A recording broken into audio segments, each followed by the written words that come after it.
నమస్తే TV 15 news కి స్వాగతం. ముందుగా బులెటిన్ హెడ్లైన్స్.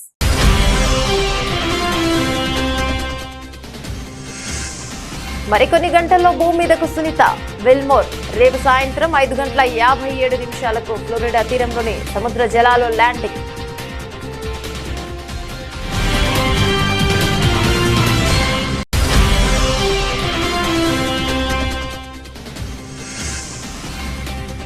మేం శాంతిని కోరుకుంటుంటే పాక్ నుంచి శత్రుత్వం, ద్రోహం ఎదురయ్యాయన్న ప్రధాని మోదీ. శాంతి ప్రయత్నాలను పాక్ విఫలం చేసిందనే ప్రధాని.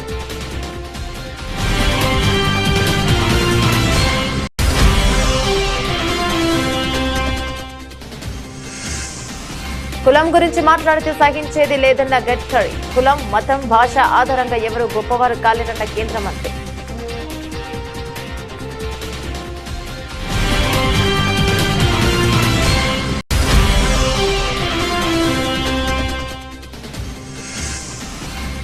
తెలుగు యూనివర్సిటీ పేరు మార్పుపై ముఖ్యమంత్రి రేవంత్ రెడ్డి స్పష్టత. పొట్టి శ్రీరాములు పేరును మార్చినంత మాత్రాన ఆయన త్యాగాలను తక్కువ చేసినట్లు కాదని వ్యాఖ్య.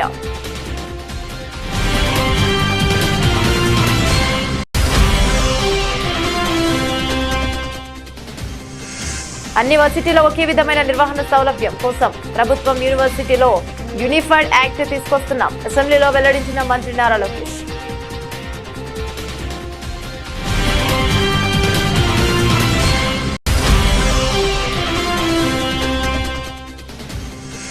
మెడలో మిర్చి దండలు వేసుకుని తెలంగాణ మండలి ఆవరణలో బీఆర్ఎస్ వినూత్న నిరసన.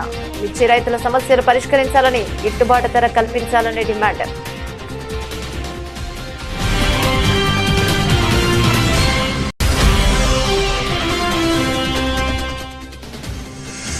కూటమి పాలనలో హిందూ దేవాలయాలకు రక్షణ కరువైందన్న భూమన కరుణాకర్ రెడ్డి. కాశీనాయ క్షేత్రాన్ని ప్రభుత్వం కూల్చివేసిందని మండిపడ్డ టీటీడీ మాజీ చైర్మన్.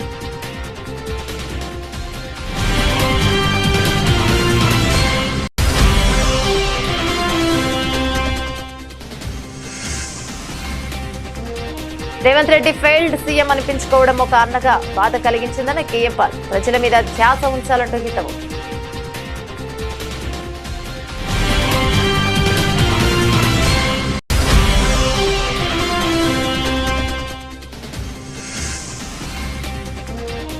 తిరుపతిలో ముంతాజ్ హోటల్స్ నిర్మాణానికి వ్యతిరేకంగా హిందూ స్వామీజీలు ఆందోళన. అలిపిరి శ్రీవారి పాదాల వద్ద నిర్మించిన భాగాలను కూల్చివేయాలని demand.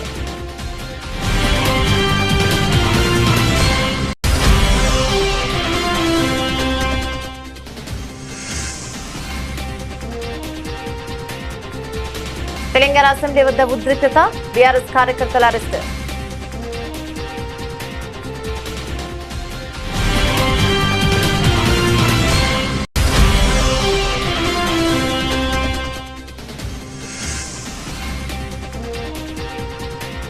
Bharat day masters trophy ఫైనల్లో విండీస్ ను మట్టి కరిపించిన సచిన్ సేన.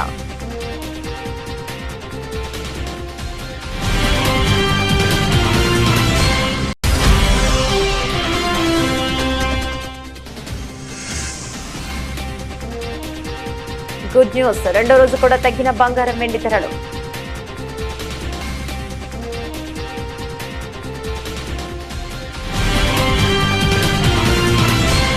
చూస్తే 8 రోజుల పర్యటన కోసం అంతర్జాతీయ అంతరిక్ష కేంద్రానికి వెళ్లి 9 నెలలుగా చిక్కుకుపోయిన సునీత విలియమ్స్, బచ్ విల్మోర్ మరికొన్ని గంటల్లో భూమిని చేరనున్నారు. అమెరికా కాలమానం ప్రకారం మంగళవారం సాయంత్రం 5:57 వరకు భూమి మీద ల్యాండ్ అవుతారని అమెరికా అంతరిక్ష పరిశోధన సంస్థ నాసా ప్రకటించింది. సునీత విల్మోర్ ను తీసుకొచ్చేందుకు 2 రోజుల క్రితం ప్రయోగించిన స్పేస్ ఎక్స్ వ్యోమనౌక క్రూ డ్రాగన్ నిన్న ఆదివారం విజయవంతంగా అంతరిక్ష కేంద్రంకు అనుసంధానమైంది. ఇక క్రూ 10 మిషన్ లోని 4 వ్యోమగాములు ఒక్కొక్కరిగా ISS లోకి ప్రవేశించారు. దీంతో సునీత రాకకు మార్గం సుగమమైంది. అమెరికా కాలమానం ప్రకారం నేటి సోమవారం రాత్రి 10:45 క్రూ డ్రాగన్ వ్యోమనౌక హ్యాచ్ మూసివేత ప్రక్రియ ప్రారంభమవుతుంది. అర్ధరాత్రి 12:40 అంతరిక్ష కేంద్రం నుంచి వ్యోమనౌక క్రూ డ్రాగన్ అన్డాకింగ్ ప్రక్రియ ప్రారంభమవుతుంది. అనంతరం రేపు మంగళవారం సాయంత్రం 4:40 వ్యోమనౌక భూమికి తిరిగి పయనమవుతుంది. సాయంత్రం 5:11 భూ కక్షను దాటుకుని కిందకు వచ్చి 5:57 ఫ్లోరిడా తీరానికి చేరువలో ఉన్న సముద్ర జలాల్లో ల్యాండ్ అవుతుంది. అనంతరం అందులోని వ్యోమగాములను ఒక్కొక్కరికి బయటకు తీసుకొస్తారు. ప్రధానమంత్రి Narendra Modi American AI researcher ప్రముఖ పాడ్కాస్టర్ లెక్స్ ఫ్రిడ్మాన్ నిర్వహించిన ఓ పాడ్కాస్ట్ లో పాల్గొన్నారు. ఈ సందర్భంగా మోదీ పాకిస్తాన్ పై తీవ్ర విమర్శలు చేశారు. భారతదేశం శాంతిని నెలకొల్పడానికి ప్రయత్నం చేస్తుంటే అందుకు బదులుగా పాక్ నుంచి శత్రుత్వం, ద్రోహం ఎదురయ్యాయని అన్నారు. 2014లో తన ప్రమాణ స్వీకరణకి పాకిస్తాన్ ప్రధాని నవాజ్ షరీఫ్ ను ఆహ్వానించారు. తద్వారా ఇరు దేశాల మధ్య అనుసంధానాలకు ఒక కొత్త ప్రారంభం ఉంటుందని ఆశించామని మోదీ గుర్తు చేసుకున్నారు. జ్ఞానం కలిగి వారు శాంతి మార్గాన్ని ఎంచుకుంటారని ఆశిస్తున్నట్లు ఆయన పేర్కొన్నారు. పాకిస్తాన్ ప్రజలు కూడా శాంతిని కోరుకుంటున్నారని, వారు నిరంతర పోరాటాలు, అశాంతి, భయంకరమైన ఉగ్రవాదంతో విసిగిపోయారని మోదీ అన్నారు. తన మొదటి పదవి కాలంలో పాకిస్తాన్ తో సంబంధాలను మెరుగుపరిచేందుకు తాను చేసిన ప్రయత్నాలకు ఆశించిన ఫలితాలు రాలేదని ఆయన చెప్పారు. దశాబ్దంలో ఎన్నడూ లేని విధంగా ఇది ఒక దౌత్యపరమైన ప్రయత్నం అని ఆయన అన్నారు. ఈ విదేశాంగ విధానాన్ని ప్రశ్నించిన వారే తాను సార్క్ దేశాధినేతలందరినీ ఆహ్వానించాలని తెలుసుకుని ఆశ్చర్యపోయానని, అప్పటి రాష్ట్రపతి ప్రణబ్ ముఖర్జీ తన జ్ఞాపకాలతో ఈ చారిత్రాత్మక నిర్ణయాన్ని చక్కగా వివరించారని మోదీ తెలిపారు. कुछ इतिहास की जो बातें हैं जिसको शायद दुनिया के बहुत लोगों को पता नहीं है। 1947 से पहले आजादी की लड़ाई सब लोग कंधे से कंधा मिलाकर के लड़ रहे थे और देश आजादी के लिए आजादी का जश्न मनाकर इंतजार कर रहा था। उसी समय क्या मजबूरियां रही होगी, वो कई उसके भी पहलू हैं, उसकी लंबी चर्चा हो सकती है। लेकिन उस समय जो भी नीति निर्धारक लोग थे उन्होंने भारत के विभाजन को स्वीकार किया और मुसलमानों को उनका अलग देश चाहिए तो भाई दे दो, ऐसा। और भारत के लोगों ने सीने पे पत्थर रख के बड़ी पीड़ा के साथ इसको भी मान लिया। लेकिन माना तो उसका परिणाम ही उसी समय ये आया कि लाखों लोग, कत्लेआम चला। पाकिस्तान से ट्रेनें भर भर करके लहूलुहान और लोग और लाशें आने लगी। बड़ा डरावना दृश्य था। उन्होंने अपना पाने के बाद उनको लगना चाहिए था कि चलो भाई हमें हमारा मिल गया, भारत को लोगों ने दे दिया है, भारत का धन्यवाद करें, हम सुख से जिए। उसके बजाय उन्होंने लगातार भारत से संघर्ष का रास्ता चुना। अब प्रॉक्सी वॉर चल रहा है। अब ये कोई आइडियोलॉजी नहीं है, आइडियोलॉजी ऐसी थोड़ी होती है, लोगों को मारो काटो, टेररिस्टों को एक्सपोर्ट करने का काम चल रहा है। और सिर्फ हमारे साथ ही नहीं, अब दुनिया में कहीं पर भी टेररिस्ट की घटना घटती है तो कहीं न कहीं सूत्र पाकिस्तान जाकर के अटकते हैं। अब देखिए 9/11 इतनी बड़ी घटना घटी अमेरिका में, उसका मेन जो सूत्रधार था ओसामा बिन लादेन, वो आखिर में कहाँ से मिला? पाकिस्तान में ही शरण लेके बैठा था। కేంద్ర విద్యాశాఖ మంత్రి ధర్మేంద్ర ప్రధాన్ ఇంట విషాదం నెలకొంది. ఇక ఆయన తండ్రి కేంద్ర మంత్రి మాజీ దేవేంద్ర ప్రధాన్ కన్నుమూశారు. ప్రస్తుతం ఆయన వయసు 84 సంవత్సరాలు. అనారోగ్యం కారణంగా సోమవారం కన్నుమూశారు. ఆయన మృతి పట్ల పలువురు రాజకీయ నేతలు సంతాపాన్ని తెలుపుతున్నారు. ప్రధానమంత్రి నరేంద్ర మోదీ సైతం దేవేంద్ర ప్రధాన్ భౌతిక కాయానికి నివాళులర్పించారు. ఈ సందర్భంగా కేంద్ర మంత్రి ధర్మేంద్ర ప్రధాన్ ఆయన కుటుంబ సభ్యులను పరామర్శించారు. కాగా అటల్ బిహారీ వాజ్పేయి ప్రభుత్వంలో దేవేంద్ర ప్రధాన మంత్రిగా పనిచేశారు. ఒడిషా బీజేపీ మాజీ అధ్యక్షుడిగా కూడా సేవలు అందించారు. ఆయన మృతి పట్ల ఒడిషా సీఎం మోహన్ చరణ్ స్పందించారు. ఇక ఆయన ప్రజా నాయకుడని, సమర్థుడైన పార్లమెంటరియన్ అని కొనియాడారు. 1999 నుంచి 2001 వరకు కేంద్ర రవాణా వ్యవసాయ శాఖ మంత్రిగా తన బాధ్యతలను సమర్థవంతంగా నిర్వహించారని గుర్తు చేశారు. ప్రజాప్రతినిధిగా, ఎంపీగా ఎన్నో సంక్షేమ కార్యక్రమాలను నిర్వహించినట్లు చెప్పారు. కేంద్ర మంత్రి బీజేపీ సీనియర్ నేత నితిన్ గడ్కరీ కుల వివక్షపై కీలక వ్యాఖ్యలు చేశారు. నాగ్పూర్ లో నిర్వహించిన కార్యక్రమంలో ఆయన మాట్లాడుతూ ఎవరైనా కుల వివక్ష గురించి మాట్లాడితే సహించేది లేదన్నారు. కుల, మతాలు, భాష తదితరాల ఆధారంగా సమాజంలో ఎవరిపైన వివక్ష చూపరాదని అన్నారు. ఎవరైనా కులం, మతం, భాష ఆధారంగా గొప్పవారు కాలేరని, వారికి ఉన్న గుణాలతోనే గొప్పవారు అవుతారని నితిన్ గడ్కరీ అభిప్రాయపడ్డారు. ఒక వ్యక్తి కుల, మతాలు, భాష, లింగ వివక్షకు అతీతంగా ఎదిగినప్పుడే గొప్పవారు కాగలరని మాజీ రాష్ట్రపతి అబ్దుల్ కలాం చెప్పిన మాటలు అందరికీ స్ఫూర్తిదాయకమని గడ్కరీ పేర్కొన్నారు. आज डॉक्टर अब्दुल कलाम साहब जब न्यूक्लियर साइंटिस्ट बने और उन्होंने ऐसा काम किया कि आज डॉक्टर कलाम साहब का नाम हमारे देश में नहीं विश्व में सबके पास पहुंचा है।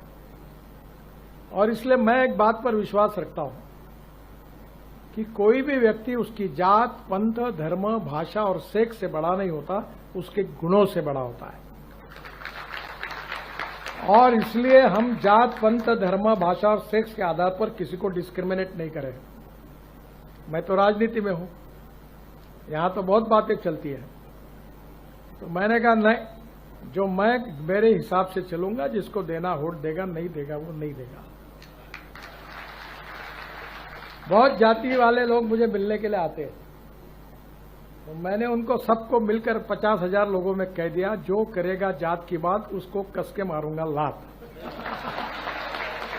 तो मुझे मेरे मित्रों ने कहा कि ये कहकर तुमने बड़ा नुकसान किया है। मैंने जो होगा सो होगा, अगर चुनाव जीतता नहीं तो आदमी मरता थोड़ी है, मंत्री नहीं हुआ तो। पर मैं अपने उसूलों के साथ इस पर कायम रहूंगा और व्यक्तिगत जीवन में उसका आचरण करूंगा। తెలుగు వర్సిటీకి పొట్టి శ్రీరాములు పేరుకు బదులు సురవరం ప్రతాప్ రెడ్డి పేరు పెడుతున్నామని ముఖ్యమంత్రి రేవంత్ రెడ్డి తెలిపారు. పొట్టి శ్రీరాములు వర్సిటీ పేరు మార్పు బిల్లును మంత్రి దామోదర రాజనరసింహ సభలో ప్రవేశపెట్టారని సందర్భంగా ముఖ్యమంత్రి మాట్లాడుతూ తెలుగు విశ్వవిద్యాలయానికి పొట్టి శ్రీరాములు పేరును తొలగిస్తూ సురవరం ప్రతాప్ రెడ్డి పేరు పెట్టాలని రాష్ట్ర గత శాసనసభ సమావేశాల్లో సభ దృష్టికి తీసుకువచ్చిందన్నారు. ఇక ఈ మేరకు తెలుగు వర్సిటీకి పొట్టి శ్రీరాములు పేరును తొలగిస్తూ సురవరం ప్రతాప్ రెడ్డి పేరును పెడుతున్నట్లు చెప్పారు. పేరు మార్చినంత మాత్రాన పొట్టి శ్రీరాములు త్యాగాలు తక్కువగా చూడటం లేదన్నారు. ఆయన ప్రాణ త్యాగాలను మనం స్మరించుకోవాలన్నారు. పొట్టి శ్రీరాములు వర్సిటీ పేరు మార్చడం ఎవరికీ వ్యతిరేకం కాదని స్పష్టం చేశారు. పొట్టి శ్రీరాములు వర్సిటీ ఏపీలో కొనసాగుతోందన్నారు. తెలంగాణ వచ్చాక అనేక వర్సిటీలకు పేరు మార్చుకున్నామని చెప్పారు. తెలంగాణ కోసం పోరాటం చేసిన గొప్ప వ్యక్తులను స్మరించుకోవడం ఎంతో అనుసరమన్నారు. తెలంగాణ వచ్చాక ఆర్టీసీ పబ్లిక్ సర్వీస్ కమిషనర్ పేర్లు మార్చుకున్నామని చెప్పారు. కొన్ని వర్సిటీలకు ప్రొఫెసర్ జయశంకర్, కొండా లక్ష్మణ్, బాపూజీ, పివి నరసింహారావు పేర్లు పెట్టుకున్నామని తెలిపారు. పొట్టి శ్రీరాములు తెలుగు యూనివర్సిటీగా ఉమ్మడి రాష్ట్రాలలో ఉన్న యూనివర్సిటీని తెలంగాణ రాష్ట్రంలో ఉన్న యూనివర్సిటీకి సురవరం ప్రతాప్ రెడ్డి గారి పేరును పెట్టుకోవడం జరిగింది. ఇది ఒక వ్యక్తి కోసమో, ఒక కులం కోసమో, ఒక కుటుంబం కోసమో ప్రభుత్వం తీసుకున్న నిర్ణయం కాదు అధ్యక్ష. ఆంధ్రప్రదేశ్ లో ప్రైవేట్ యూనివర్సిటీల ఏర్పాటును తమ ప్రభుత్వం స్వాగతిస్తోందని మంత్రి నారా లోకేష్ మండలిలో పేర్కొన్నారు. బడ్జెట్ సెషన్ లో భాగంగా సోమవారం మండలిలో మంత్రి లోకేష్ మాట్లాడారు. ప్రైవేట్ యూనివర్సిటీల ఏర్పాటుకు సంబంధించి ప్రతిపక్ష సభ్యులు అడిగిన ప్రశ్నలకు జవాబిచ్చారు. తమ ప్రభుత్వం గతంలో, ప్రస్తుతం కూడా గ్రీన్ ఫీల్డ్ యూనివర్సిటీల ఏర్పాటును ప్రోత్సహిస్తోందని స్పష్టం చేశారు. ఇందులో భాగంగా తీసుకొచ్చిన యూనివర్సిటీల చట్ట ప్రైవేట్ యూనివర్సిటీల ఏర్పాటుకు అనుకూలంగా ఉందన్నారు. అధ్యక్ష, గౌరవ సభ్యులు కొన్ని ప్రశ్నలు అడిగారు. ఒకటి, ప్రభుత్వ విశ్వవిద్యాలయాలకు వచ్చేగల యూనిఫైడ్ యాక్ట్ తీసుకొస్తున్నామా లేదా అని అడిగారు అధ్యక్ష. అడ్మినిస్ట్రేషన్ పర్పసెస్ కోసం యూనిఫైడ్ యాక్ట్ తీసుకురావాలని నిర్ణయం తీసుకున్నాం. ఎందుకంటే ఒక్కొక్క యూనివర్సిటీ ఒక్కొక్క రకంగా నిర్వహిస్తుంటే దానివల్ల ఎస్పెషల్లీ రిక్రూట్మెంట్ వచ్చేగల మళ్ళీ కంటెంప్ట్ ఆఫ్ కోర్ట్ కేసెస్ వచ్చే మంత్రులకే కంటెంప్ట్ ఆఫ్ కోర్ట్ కేసెస్ వచ్చినాయి. గతంలో బొత్స గారు కూడా విద్యాశాఖ మంత్రి ఉన్నప్పుడు ఆయన పైన కూడా కొన్ని కేసులు వచ్చినాయి అధ్యక్ష. అందుకే అడ్మినిస్ట్రేషన్ కోసం ఒక యూనిఫైడ్ యాక్ట్ తీసుకురావాలనేది మన ప్రభుత్వం ఇప్పటికీ నిర్ణయిస్తాం జరిగింది. దాంతో పాటు ఇది మేము మొత్తం రివ్యూ చేస్తున్నాం ఈ యాక్ట్ ని. ఎందుకంటే విద్యా రంగంలో కూడా మంచి అద్భుతమైన విశ్వవిద్యాలయాలు రావాలి. ఇప్పుడు బిట్స్ కూడా అమరావతిలోకి వచ్చేదానికి సిద్ధంగా ఉంది. సో వాళ్ళతో కూడా మేము మాట్లాడుతున్నాం. ఇట్లా ఇంతేకాకుండా కేంద్ర ప్రభుత్వం కూడా ఫారెన్ యూనివర్సిటీస్ పెద్ద ఎత్తున భారతదేశానికి రావాలి, రీసెర్చ్ అనేది ఫోకస్డ్ గా జరగాలని చెప్తున్నారు. కానీ మనం చేసిన చట్టాలు యూజీసీ విరుద్ధంగా ఉన్నాయి. తప్పనిసరిగా దాన్ని సవరించాల్సిన అవసరం ఉందనేది మేము బలంగా నమ్ముతున్నాం. దానిపైన కూడా మేము డీటెయిల్ గా డిస్కస్ చేస్తున్నాం. త్వరలో ఆ నిర్ణయం కూడా తీసుకుంటాం జరుగుతుంది. డ్రగ్స్ కి వచ్చి గల చాలా స్పష్టంగా చెప్పాను, జీరో టాలరెన్స్ టువర్డ్స్ డ్రగ్స్. మెడలో మిర్చి దండలు వేసుకుని శాసన మండలి ఆవరణలో బీఆర్ఎస్ ఎమ్మెల్సీలు వినూత్న నిరసన తెలిపారు. మిర్చి రైతుల సమస్యలు పరిష్కరించాలని, 25,000 గిట్టుబాటు ధర కల్పించాలని ప్రభుత్వాన్ని డిమాండ్ చేశారు. తెలంగాణలో గత సీజన్ లో 4 లక్షల ఎకరాల విస్తీర్ణంలో మిర్చి సాగు అయిందని, సరైన ధర లేకపోవడంతో ప్రస్తుత సీజన్ లో 2,40,000 ఎకరాలలో పంట సాగైందని ఆందోళన వ్యక్తం చేశారు. ఇప్పటికైనా ప్రభుత్వం స్పందించి కేంద్ర ప్రభుత్వంపై ఒత్తిడి తేవాలని, మిర్చి మద్దతు ధర క్వింటాల్కు 25,000 నిర్ణయించి నాఫెడ్ మార్క్ ఫెడ్ ద్వారా ప్రభుత్వం కొనుగోలు చేయాలన్నారు. తెలంగాణ సాగు చేసిన మిర్చి పంటను విదేశాలకు ఎగుమతి చేసేలా ప్రభుత్వం చర్యలు తీసుకోవాలన్నారు. మిర్చి పంటను సుగంధ ద్రవ్యాల బోర్డు నుంచి ఆహార పంటల జాబితాలో చేర్చాలని డిమాండ్ చేశారు. రాష్ట్రంలో మిర్చి బోర్డును ఏర్పాటు చేయాలని డిమాండ్ చేశారు. కార్యక్రమంలో మండలిలో విపక్ష నేత మసూదనాచారి, మాజీ మంత్రి సత్యవతి రాథోడ్, ఎమ్మెల్సీలు కవిత, నవీన్ కుమార్, తాతా మధు, మహమ్మద్ అలీ, నవీన్ కుమార్ రెడ్డి, వాణిదేవి పాల్గొన్నారు.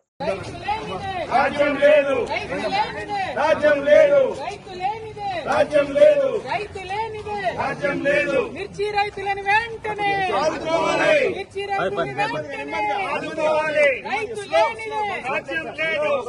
లేనిదే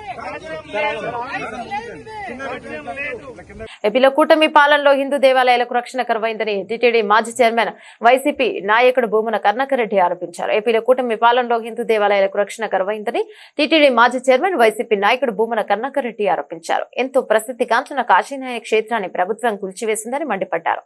సీఎం చంద్రబాబు గాని సనాతన ధర్మ పరిరక్షకుడు చెప్పుకునే డిప్యూటీ సీఎం పవన్ కళ్యాణ్ కాశీనాయనపై ఎందుకు స్పందించడం లేదని ప్రశ్నించారు. సనాతన ధర్మంపై దాడి చేస్తే వారి తలలు తీస్తానంటూ భీకర ప్రతిజ్ఞలు చేసే పవనాంధుల గొంతుక ఎందుకు మూగబోయిందని అన్నారు. కాశీనాయన క్షేత్రాన్ని కూల్చింది పవన్ సంబంధిత శాఖల అధికారులే అయితే విద్యాశాఖ మంత్రి లోకేష్ ఎందుకు క్షమాపణ చెప్పరని నిలదీశారు. కూటమి పాలనకు హిందూ ధర్మానికి గడ్డు కాలం దాపురించిందని ఆరోపించారు. ఏపీలో సనాతన ధర్మానికి జరుగుతున్న అన్యాయం, ఆలయాల విధ్వంసం, శ్రీవారి సన్నిధిలో అనాచారం, దళారీల మయంగా మారిన పవిత్ర క్షేత్రం కాషాయ దళానికి కనిపించడం లేదని కరుణాకర్ రెడ్డి ఆరోపించారు. రోజు దైవం పట్ల, ధర్మం పట్ల అపారమైనటువంటి నమ్మకాలు మాకున్నాయి అని పీఠాధిపతుల కంటే కూడా ఎక్కువగా మాట్లాడేటువంటి ముఖ్యమంత్రి వర్యులు, వారి కేబినెట్ సహచరులు వాళ్ల ప్రసంగాల ద్వారా మేమే పవిత్రతను కాపాడేటువంటి ధర్మకర్తలమని చెప్పుకునేటువంటి వీళ్ల పాలనలో అత్యంత ప్రసిద్ధిగాంచిన కాశీనాయన క్షేత్రం నేల కొరిగింది. నిర్లజ్జగా, నిర్దాక్షిణ్యంగా దాని మీద ఉద్దేశ్యపూర్వకమైనటువంటి దాడి చేసినారు. ఒక్కసారిగా నిరసన పెల్లుబుకే లోపల లోకేష్ గారు, నారా లోకేష్ గారు మంత్రివర్యులు దానికి క్షమాపణలు చెప్పి నేనే దాన్ని పునర్నిర్మిస్తాను అని ప్రకటన ఇచ్చినారు, సారీ చెప్పి. కానీ చంద్రబాబు గారు ఒక్క ప్రకటన కూడా ఇవ్వాల. ముఖ్యమంత్రిగా ఉన్నటువంటి చంద్రబాబు నాయుడు గారు, పవిత్రతను కాపాడాలని చెప్పుకునేటువంటి చంద్రబాబు నాయుడు గారు ముఖ్యమంత్రి వర్యులు ఇంత దుర్మార్గం, పాశవికమైనటువంటి దాడి జరిగితే ఆయన నుంచి ఒక్క ప్రకటన కూడా రాల. దానికి తోడు ఆ ప్రాంతం ఏ మంత్రి కింద ఉన్నది అంటే జితాశువులు, చ్యుతాశయులు, పరమ పూజ్య పరివ్రాజికాచార్యులు, సనాతన ధర్మ పరిరక్షణ పీఠాధిపతి వర్యులు శ్రీ శ్రీ శ్రీ శ్రీ పవనానంద స్వాముల వారి దివ్య పర్యవేక్షణ కింద ఉన్నటువంటి ఆ ప్రాంతంలో ఈ ఘాతుక చర్య జరిగితే ఈ స్వామివార్ల ప్రవచనం బయటికి రానేలే. ఎందుకు ఇలా జరిగింది? సనాతన ధర్మం మీద దాడి చేస్తే వాళ్ల తలలు తీస్తాను అన్నంత భీకర ప్రతిజ్ఞలు చేసేటువంటి పవనానందుల స్వాముల వారి గొంతుగా మూగబోయిందా? ప్రజాశాంతి పార్టీ అధ్యక్షుడు కేఏ పాల్ తెలంగాణ ముఖ్యమంత్రి రేవంత్ రెడ్డిపై విమర్శనాస్త్రాలను సందర్శించారు. రేవంత్ రెడ్డి 15 నెలల వ్యవధిలోనే ఫెయిల్డ్ సీఎంగా ముద్ర వేయించుకోవడం ఓ అండగా తనను బాధించిందని అన్నారు. తమ్ముడు రేవంత్ రెడ్డి ఇప్పుడే న్యూస్ లో చూస్తాను, నువ్వు ఈ రోజు మీడియా రిపోర్టర్స్ అటాక్ చేయడం, అంతేకాకుండా 10 సంవత్సరాల వరకు నేనే ముఖ్యమంత్రిగా ఉంటానని చెప్పడం చూస్తాను. ఇవాళ కనీసం త్రాగటానికి మంచినీళ్లు లేవు. అమీర్పేటలో నీళ్ల కోసం ట్యాంకర్లు తెప్పించుకుంటున్నాం, మంచినీళ్ల కొరత ఏర్పడుతుంది, విద్యా వైద్యం అనేది కనిపించడం లేదు. కొద్ది కాలంలోనే నువ్వు ఇంత ఫెయిల్డ్ ముఖ్యమంత్రి అయితే ఒక అండగా, ఒక శాంతి దూతగాని, అడ్వైజర్ గా నాకు ఎంత బాధిస్తుంది అంటూ కేఏ పాల్ వ్యాఖ్యానించారు. కనీసం తాగడానికి మంచినీళ్ళు లేవు. అమీర్పేటలో మాకు ట్యాంకర్ను తెప్పించుకుంటున్నాం. 1,20,00,000 మంది హైదరాబాద్, సికింద్రాబాద్లో, 4 కోట్ల మంది తెలంగాణలో లేని మార్చిలోనే లేవంటే మరి ఏప్రిల్, మే, జూన్లో ఎలాగుంటాయి? ఒక్కసారి ఆలోచించు. ముఖ్యమంత్రి అవడం అంటే సమిట్ పెడతాను, ఇన్వెస్ట్మెంట్స్ తెస్తానన్న ధ్యానం లేదే. మరి ఇప్పుడు నువ్వేదో భారత్ సమిట్ నువ్వు పెడితే ఎవరు వస్తారు? ఒకసారి అర్థం చేసుకో, దేవుడు మనల్ని ఎందుకు కలిపాడు. నేను పోటీ చేయకుండా వరంగల్లో నీకు ఎందుకు మద్దతు ఇచ్చాను? రాష్ట్రాన్ని బాగు చేయడానికి, అప్పులు తీర్చడానికి, అభివృద్ధి చేయడానికి, మంచి చేయడానికి. మరి నువ్వేం చేస్తున్నావు? బీజేపీ వాళ్ళు గెలిపిస్తున్నావు. అలాగే రాహుల్ గాంధీకి, కాంగ్రెస్కి మూటలు మోస్తున్నావు అని అందరూ చెప్తున్నారు. ఇప్పుడు దోచుకోవడం, దాచుకోవడం, పంచిపెట్టడమేనా, లేదా ప్రజల మీద ధ్యానం ఉందా? నిరుద్యోగులు ఆత్మహత్య చేసుకుంటున్నారు, రైతులు ఆత్మహత్య చేసుకుంటున్నారు, మంచినీళ్ళు లేకుండా ప్రాబ్లమ్స్ అవుతున్నాయి, విద్యా వైద్యం అన్నది కనిపించట్లేదు. 15 నెలల్లోనే నువ్వెంత ఫెయిల్డ్ ముఖ్యమంత్రి అయితే, ఒక అన్నగా, శాంతి దూతగా, నీ అడ్వైజర్గా నాకెంత బాధేస్తుంది.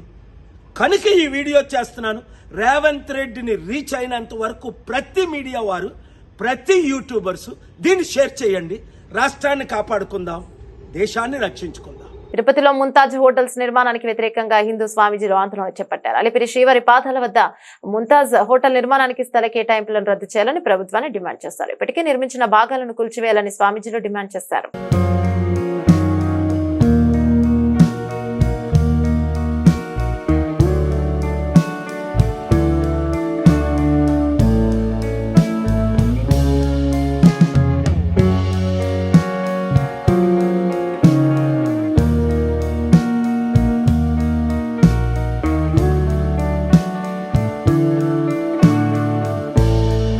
తెలంగాణ అసెంబ్లీ వద్ద ఉద్రిక్తత చోటు చేసుకుంది. అసెంబ్లీ ముట్టడికి యత్నించిన బీఆర్ఎస్ కార్యకర్తలను పోలీసులు అరెస్ట్ చేశారు. అయితే ఓయూలో నిరసనలు, ధర్నాలను నిషేధించడాన్ని వ్యతిరేకిస్తూ అసెంబ్లీ దగ్గర బీఆర్ఎస్ కార్యకర్తలు ధర్నాకు దిగారు. ఆ క్రమంలో తమ డిమాండ్లను ప్రభుత్వానికి వినిపించేందుకు కార్యకర్తలు అసెంబ్లీ వైపు దూసుకెళ్లారు. అయితే ముందుగా అంచనా వేసిన పోలీసులు భారీ బందోబస్తును ఏర్పాటు చేసి కార్యకర్తలను అదుపులోకి తీసుకున్నారు. ఉస్మానియా యూనివర్సిటీలో నిరసనలు, ధర్నాలను నిషేధిస్తూ ప్రభుత్వం జీవో విడుదల చేసింది. జీవోను వ్యతిరేకిస్తూ అసెంబ్లీ ముట్టడికి బీఆర్ఎస్ విద్యార్థి సంఘాల కార్యకర్తలు యత్నించారు. నిర్ణయం పట్ల బీఆర్ఎస్ కార్యకర్తల అసంతృప్తితో నినాదాలు చేస్తూ అసెంబ్లీలోకి దూసుకెళ్లే ప్రయత్నం చేశారు. ఆ క్రమంలో పోలీసులు బీఆర్ఎస్ శ్రేణుల మధ్య వాగ్వాదం, తోపులాట జరిగింది. అదే సమయంలో ఆందోళన చేస్తున్న బీఆర్ఎస్ కార్యకర్తలను పోలీసులు అరెస్ట్ చేశారు.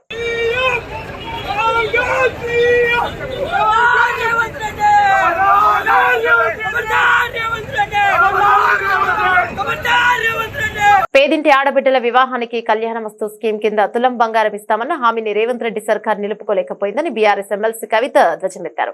అసెంబ్లీ ఆవరణలోని మీడియా పాయింట్ వద్ద ఎమ్మెల్సీ కవిత మాట్లాడారు. ఎన్నికల సమయంలో ఇచ్చిన హామీలు మేనిఫెస్టో, ఖురాన్, బైబిల్, భగవద్గీత సమానమని రేవంత్ రెడ్డి పలుమార్లు చెప్పారు. అది అబద్దమని శాసనమండలి సాక్షిగా బయటపడింది. కళ్యాణమస్తు పథకం ద్వారా ₹1,00,000 పాటు తులం బంగారం ఇస్తామన్నారు. కళ్యాణమస్తు పథకం గురించి మేము అడిగిన ప్రశ్నకి ఈ పథకాన్ని ప్రవేశపెట్టే ఆలోచన లేదని కౌన్సిల్ సాక్షిగా సమాధానం చెప్పారు. ఎన్నికలకు ముందు ఒక మాట, ఎన్నికల తర్వాత ఒక మాట మాట్లాడుతున్నారన్నారు. కవిత ధ్వజమెత్తారు. మహిళల పట్ల ఏమాత్రం చిత్తశుద్ధి లేని ప్రభుత్వం కాంగ్రెస్ ప్రభుత్వం అని మండిపడ్డారు. ఇప్పుడు ఎన్నికల సందర్భంలో ఇప్పుడున్నటువంటి ప్రభుత్వ పెద్దలందరూ కూడా కలిసి ₹1,00,000 సరిపోదు, దాంతోపాటు ఒక తులం బంగారం కూడా కలిపి మీకు ఇస్తాం కళ్యాణ లక్ష్మి పథకం కింద అని చెప్పారు అధ్యక్ష. కళ్యాణ మస్తు అని పేరు పెట్టి ఈ పథకాన్ని ఇస్తానని చెప్పి కూడా చెప్పడం జరిగింది అధ్యక్ష. కానీ 15 నెలలు గడుస్తున్నా కూడా మరి కనీసం కళ్యాణ లక్ష్మి ఎంతమందికి ఇస్తున్నారు, పాత పద్ధతిలోనే ఇస్తున్నారా, ఇస్తుంటే క్రైటీరియా మార్చారా లేదా, ఇంకొకటి ఈ తులం బంగారం మరి 15 నెలల్లో అయినటువంటి పెళ్లిళ్లకు మీరు తర్వాతైనా రియంబర్స్ చేస్తారా, ఏం చేస్తారు అనేటటువంటి అంశాన్ని మేము అడగడం జరిగింది అధ్యక్ష. జవాబు చూస్తే చాలా డిసప్పాయింటింగ్ ఉంది అధ్యక్ష. కళ్యాణ మస్తు పథకాన్ని కన్సిడర్ చేస్తున్నారా అంటే సింపుల్గా సాఫ్ సీదా కన్సిడర్ చేస్తలేము అని చెప్పి ఆన్సర్ ఇవ్వడం జరిగింది అధ్యక్ష. అంటే మీరు ఎన్నికల ముందు మహిళలకు తులం బంగారం ఇస్తామని చెప్పి మభ్యపెట్టినామని చెప్పి వాళ్ళ కౌన్సిల్లో ఇచ్చినటువంటి సమాధానం వల్ల ప్రభుత్వం మళ్ళొకసారి నిరూపించుకుందని చెప్పి మేము భావిస్తూ ఉన్నాం అధ్యక్ష. మరి ఇట్లాంటప్పుడు మీరు ఇక మిగతా హామీలను మహిళలకు ఇచ్చినటువంటివి అది 2,500 కావచ్చు, ఇంకోటి కావచ్చు, వాటి పట్ల కూడా మరి కనీసం ఏం ఫోకస్ చేస్తలేరా, ఆ విషయాన్ని కూడా ప్రభుత్వం దయచేసి చెప్పవలసిందిగా నేను డిమాండ్ చేస్తున్నా అధ్యక్ష. మరి ఇంత సోషల్ కాన్సెప్ట్, ఇంత బ్యాక్గ్రౌండ్తోని మంచి ఇండికేటర్స్తోని చేసినటువంటి కార్యక్రమాన్ని నీరుగార్చడం, మీరు ఇచ్చినటువంటి హామీ మీద ఇంత విస్పష్టంగా మేము అసలు చెప్తలేము, కన్సిడర్ చేస్తలేమని చెప్తే ఇది మహిళలను మీరు మోసం చేసినట్టుగానే మేము భావించవలసి వస్తుందని చెప్పి ఈ సందర్భంగా ప్రభుత్వాన్ని అడుగుతూ కనీసం మరి తర్వాతన్నా ప్రారంభిస్తారా అనేటటువంటి ప్రశ్నను నేను మంత్రి గారిని అడుగుతా ఉన్నాను. నాంపల్లిలోని పొట్టి శ్రీరాములు యూనివర్సిటీ పేరు మార్పును బీజేపీ సభ్యులు వ్యతిరేకించారు. కావాలంటే ఉస్మానియా యూనివర్సిటీకి సురవరం పేరు పెట్టుకోవాలని అధికార కాంగ్రెస్ పక్షానికి సూచించారు. పొట్టి శ్రీరాములు తెలుగు యూనివర్సిటీ పేరును ప్రముఖ కవి, ఉద్యమకారుడు సురవరం ప్రతాప్ రెడ్డిగా మారుస్తూ అసెంబ్లీలో మంత్రి దామోదర్ రాజనరసింహ బిల్లు ప్రవేశపెట్టారు. సందర్భంగా బీజేపీ ఎమ్మెల్యేలు ఐరెడ్డి మహేశ్వర్ రెడ్డి మాట్లాడుతూ ఉస్మానియా యూనివర్సిటీకి పేరు మార్చి సురవరం ప్రతాప్ రెడ్డి పేరు పెట్టుకోండి, కానీ పొట్టి శ్రీరాములు యూనివర్సిటీకి పేరు మార్చకండి అని సూచించారు. అనంతరం బీజేపీ ఎమ్మెల్యే ధన్పాల్ సూర్యనారాయణ మాట్లాడుతూ పొట్టి శ్రీరాములు ఇక వర్సిటీ పేరు మార్పు అవివేకమైన చర్య. పొట్టి శ్రీరాములు ఒక ప్రాంతానికి పరిమితమైన నేత కాదు, దళితుల కోసం పోరాటం చేసిన వ్యక్తి కూడా. అదే ఉస్మానియా యూనివర్సిటీకి సురవరం పేరు పెట్టాలి. సీఎం చెప్పినట్టు ఏపీలో పొట్టి శ్రీరాములు వర్సిటీ లేదు. పొట్టి శ్రీరాములు పేరుతో దేశంలో ఎక్కడా వర్సిటీ లేదు అని ఎమ్మెల్యే సూర్యనారాయణ పేర్కొన్నారు. మీరు కావాలంటే ఉస్మానియా యూనివర్సిటీ పేరు మార్చుకొని సురవరం ప్రతాప్ రెడ్డి గారి పేరు పెట్టుకోండి, కానీ మీరు ఇక్కడ ఉన్నటువంటి పొట్టి శ్రీరాములు గారి పేరు మార్చాలని మీరు ఆలోచన చేయడం అది మంచి పద్ధతి కాదు అధ్యక్ష అని తెలియజేస్తున్నాను. Thank you. International masters league IML 2020 విజేతగా భారత్ అవతరించింది. సచిన్ టెండూల్కర్ సారథ్యంలోని భారత్ మాస్టర్స్ జట్టు ఫైనల్లో వెస్టిండీస్ ను మట్టి కరిపించి 6 వికెట్ల తేడాతో విజయం సాధించి ట్రోఫీ ఎగరేసుకుపోయింది. రాయ్పూర్ లో జరిగిన ఈ మ్యాచ్ లో తొలుత బ్యాటింగ్ చేసిన వెస్టిండీస్ మాస్టర్స్ జట్టు నిర్జిత 20 ఓవర్లలో 7 వికెట్ల నష్టానికి 148 పరుగులు చేసింది. డ్వేన్ స్మిత్ 45 పరుగులు చేయగా ఎల్ సిమన్స్ 57 పరుగులు చేశారు. అనంతరం 149 పరుగుల లక్ష్యంతో బ్యాటింగ్ ప్రారంభించిన ఇండియన్ మాస్టర్స్ జట్టు 17.1 ఓవర్లో 4 వికెట్లు మాత్రమే కోల్పోయి విజయాన్ని అందుకుంది. ఇక అంబటి రాయుడు 50 బంతుల్లో 9 4లు 3 సిక్సర్లతో 74 పరుగులు చేయగా కెప్టెన్ సచిన్ టెండూల్కర్ 18 బంతుల్లో 2 4లు సిక్సర్లతో 25 పరుగులు చేశాడు. రోజు రోజుకు పెరుగుతూ పోతున్న పసిడి ధరలు దిగొస్తున్నాయి. 2 రోజులుగా స్వల్పంగా ధరలు తగ్గాయి. ఆదివారంతో పోలిస్తే సోమవారం ఉదయం 24 క్యారెట్ల గోల్డ్ ధర 89,560కి చేరింది. ఇక హైదరాబాద్ లో 22 క్యారెట్ల బంగారం ధర 10 గ్రాముల 82,100 రూపాయలకు ఆదివారంతో పోలిస్తే ఇది 100 రూపాయలు తక్కువ. ఇక కిలో వెండి 1,11,900గా ఉంది. తెలుగు రాష్ట్రాల్లోని ప్రధాన నగరాల్లో బంగారం రేట్లు ఎలా ఉన్నాయంటే హైదరాబాద్ లో 10 గ్రాముల 22 క్యారెట్ల బంగారం ధర 82,100 రూపాయలుగా ఉండగా 24 క్యారెట్ల ధర 89,560గా ఉంది. విజయవాడలో 22 క్యారెట్ల బంగారం ధర 82,100 రూపాయలుగా ఉంది. ఇక 24 క్యారెట్ల బంగారం ధర 89,560 రూపాయలుగా ఉందని వ్యాపారులు చెప్తున్నారు. బులెటిన్ ముగించే ముందు హెడ్లైన్స్ మరోసారి.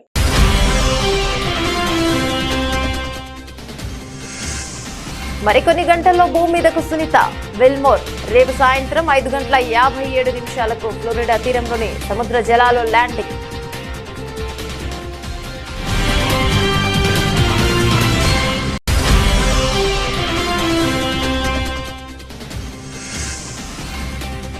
మేం శాంతిని కోరుకుంటుంటే పాక్ నుంచి శత్రుత్వం, ద్రోహం ఎదురయ్యాయన్న ప్రధాని మోదీ. శాంతి ప్రయత్నాలను పాక్ విఫలం చేసిందనే ప్రధాని.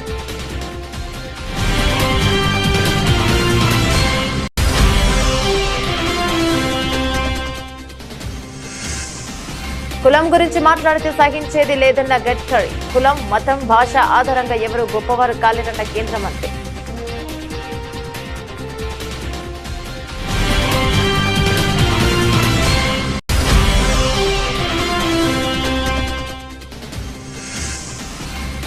తెలుగు యూనివర్సిటీ పేరు మార్పుపై ముఖ్యమంత్రి రేవంత్ రెడ్డి స్పష్టత. పొట్టి శ్రీరాములు పేరును మార్చినంత మాత్రాన ఆయన త్యాగాలను తక్కువ చేసినట్లు కాదని వ్యాఖ్య.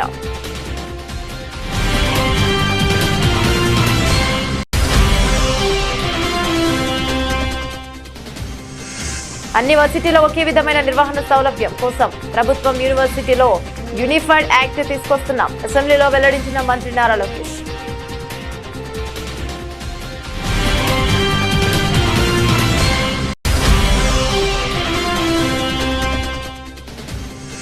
మెడలో మిర్చి దండలు వేసుకుని తెలంగాణ మండలి ఆవరణలో బీఆర్ఎస్ వినూత్న నిరసన.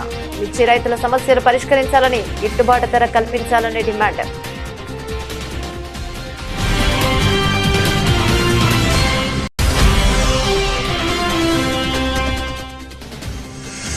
కూటమి పాలనలో హిందూ దేవాలయాలకు రక్షణ కరువైందన్న భూమన కరుణాకర్ రెడ్డి. కాశీనాయ క్షేత్రాన్ని ప్రభుత్వం కూల్చివేసిందని మండిపడ్డ టీటీడీ మాజీ చైర్మన్.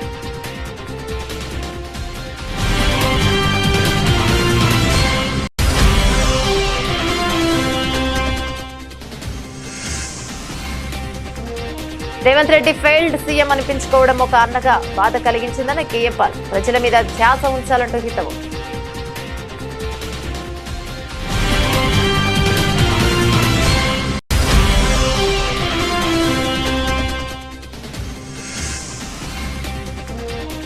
తిరుపతిలో ముంతాజ్ హోటల్స్ నిర్మాణానికి వ్యతిరేకంగా హిందూ స్వామీజీలు ఆందోళన. అలిపిరి శ్రీవారి పాదాల వద్ద నిర్మించిన భాగాలను కూల్చివేయాలని demand.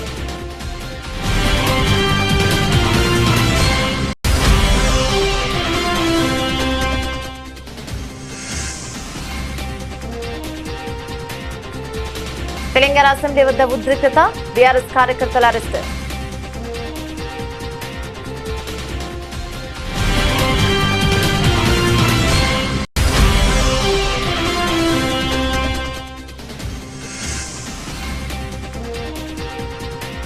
Bharat they masters trophy ఫైనల్లో విండీస్ ను మట్టి కల్పించిన సచిన్ సేన.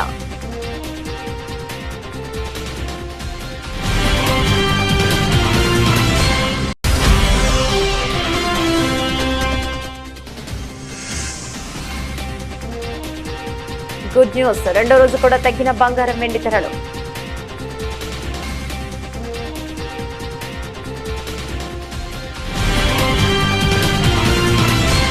ఇవి బులెటిన్ అప్డేట్స్. మరో బులెటిన్ మళ్ళీ కలుసుకుందాం. అంతవరకు సెలవు, నమస్తే.